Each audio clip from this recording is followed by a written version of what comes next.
The Queen has died at the age of 96 and her first son Charles is now the King.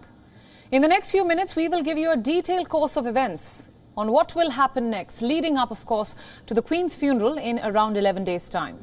The official announcement from Buckingham Palace has already been published. But before it was hung up, it would have been preceded by a call cascade with the Prime Minister personally informed by the Queen's private secretary.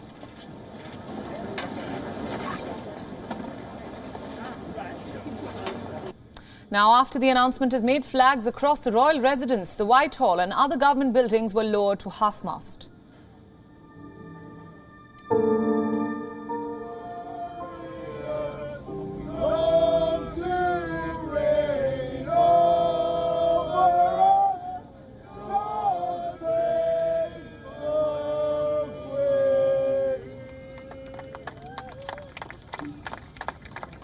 Meanwhile, on day one of the mourning period, which is today, ceremonial gun salutes are expected to take place at Hyde Park and at Tower Hill, followed by a minute of national silence. The new monarch, King Charles III, is also expected to conduct his first audience with the UK Prime Minister, after which he will meet the Earl Marshal to officially sign off on the funeral plans. The state funeral is expected to be held in 10 days' time. After all the formalities regarding the proclamation of the new king are done, the coffin is then expected to leave Balmoral and be taken by road to the Palace of Holyrood House in Edinburgh. There will then be a ceremonial procession which will be attended by the members of the royal family, after which the service will be open to the public for 24 hours. The coffin is then expected to be flown to London, but before the coffin arrives, there will be rehearsals for the procession of the late Queen's coffin from Buckingham to Westminster Hall. It is expected the coffin will be borne on a gun carriage and later be transferred to State Hearse and travel to Windsor. So who's that? After a procession through Windsor, a committal service will be held at St George's Chapel, Windsor Castle, during which the coffin will be lowered into the royal vault.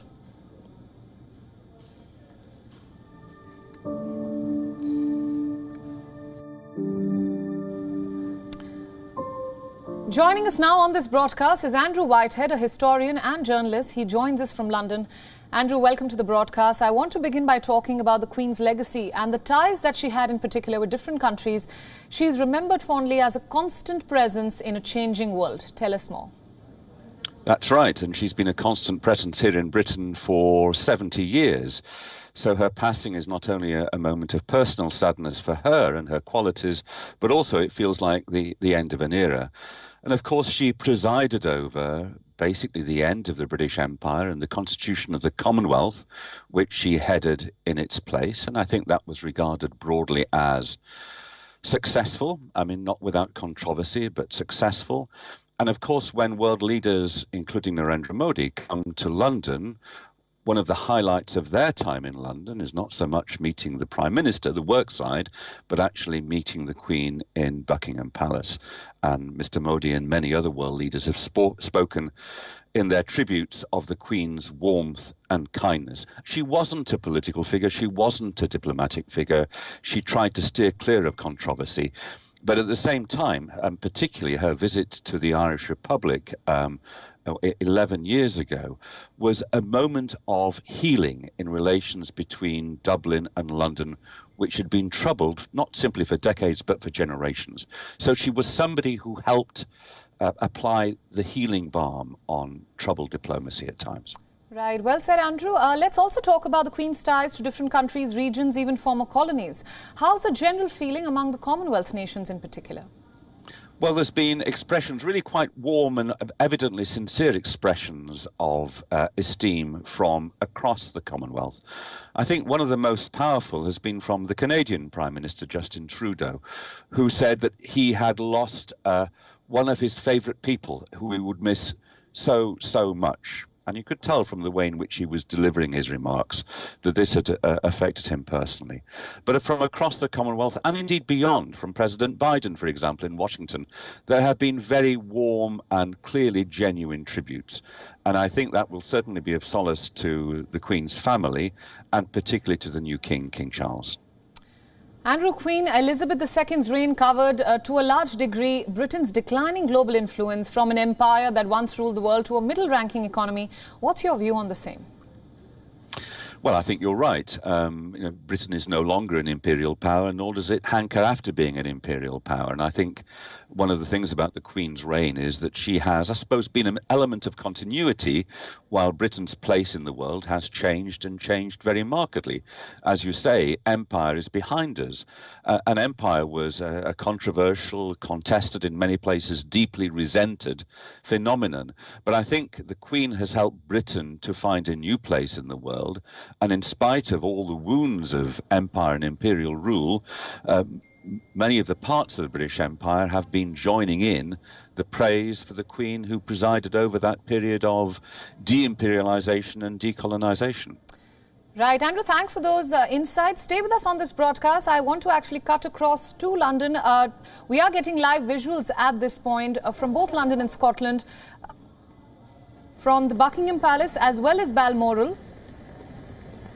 Remember, Britain has entered a 10-day mourning period. Tributes are pouring in from across the world, messages of heartfelt condolences. Andrew, as I show our viewers these live visuals, you of course are joining us on this broadcast from London. As we've been telling our viewers, Britain has entered a 10-day mourning period. We've heard people on the streets of London say that we will never see a queen again in our lifetime. I wouldn't call this feeling reverence, but rather a keen affection for the Queen. Tell us more on that. Well, I think there is a certain degree of reverence, and I think it extends beyond what you might call the royal fan club and the obvious monarchists. I think there's a great sense of sadness and of the end of an era among the British population at large, even those who may be sceptical about the role of the royal family in a modern democracy. And we've seen crowds, not huge crowds, but significant crowds outside Buckingham Palace, and many hundreds of flowers and bouquets which have been left there. And then in the hours ahead, in about 4 hours' time, the church bells will sound at Westminster Abbey, at St Paul's Cathedral in London, and in churches across the nation as a tribute to the late Queen. And then there will be the ceremonial gun salutes, and King Charles will come to London.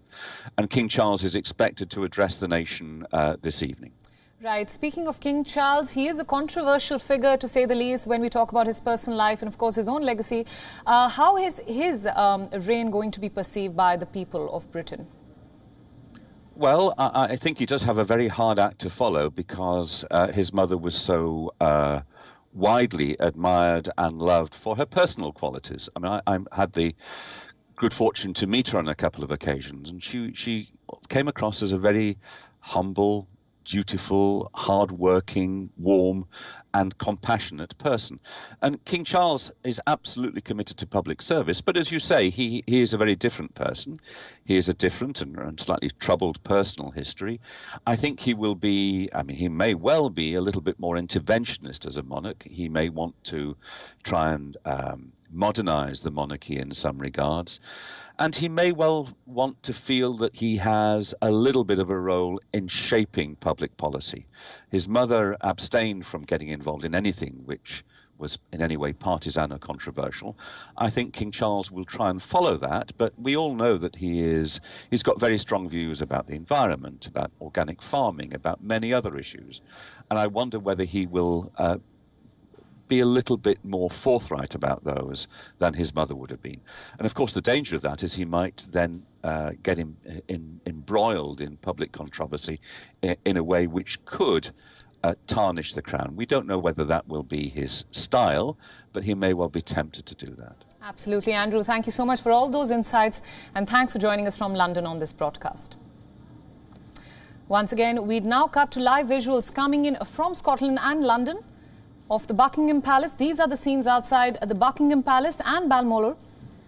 Let's get you a sense of what's going to happen through the day and over the next few days after the Queen's passing. Today, King Charles III will travel from Balmoral to London with his wife Camila, who is now the Queen Consort. More details are yet to follow, but here's what we can expect right now. The new king will hold an audience later in the day with Prime Minister Liz Truss at the Buckingham Palace. The first audience, that is. Parliament will gather at noon for MPs to pay respect to the Queen. As we just discussed, bells will toll in tribute to the Queen at Westminster Abbey, St Paul's Cathedral and Windsor Castle, landmarks in the UK essentially. And then later, gun salutes will be fired in Hyde Park and elsewhere. We're also expecting the Prime Minister, the new UK Prime Minister Liz Truss, and other senior ministers in the Cabinet to attend a remembrance service for the late Queen at St Paul's Cathedral. These, of course, are live visuals coming in from Balmoral and the Buckingham Palace. The world essentially is mourning the Queen. She was seen as a symbol of reconciliations after 2 world wars. That's what historians, those who have travelled with her across the world, say. She's remembered as a cherished sovereign. Global leaders have been condoling this death. They've been offering their deep condolences, messages of deep sorrow, and also anecdotes of their meetings with the late Queen. WION World is now available in your country. Download the app now and get all the news updates on the move.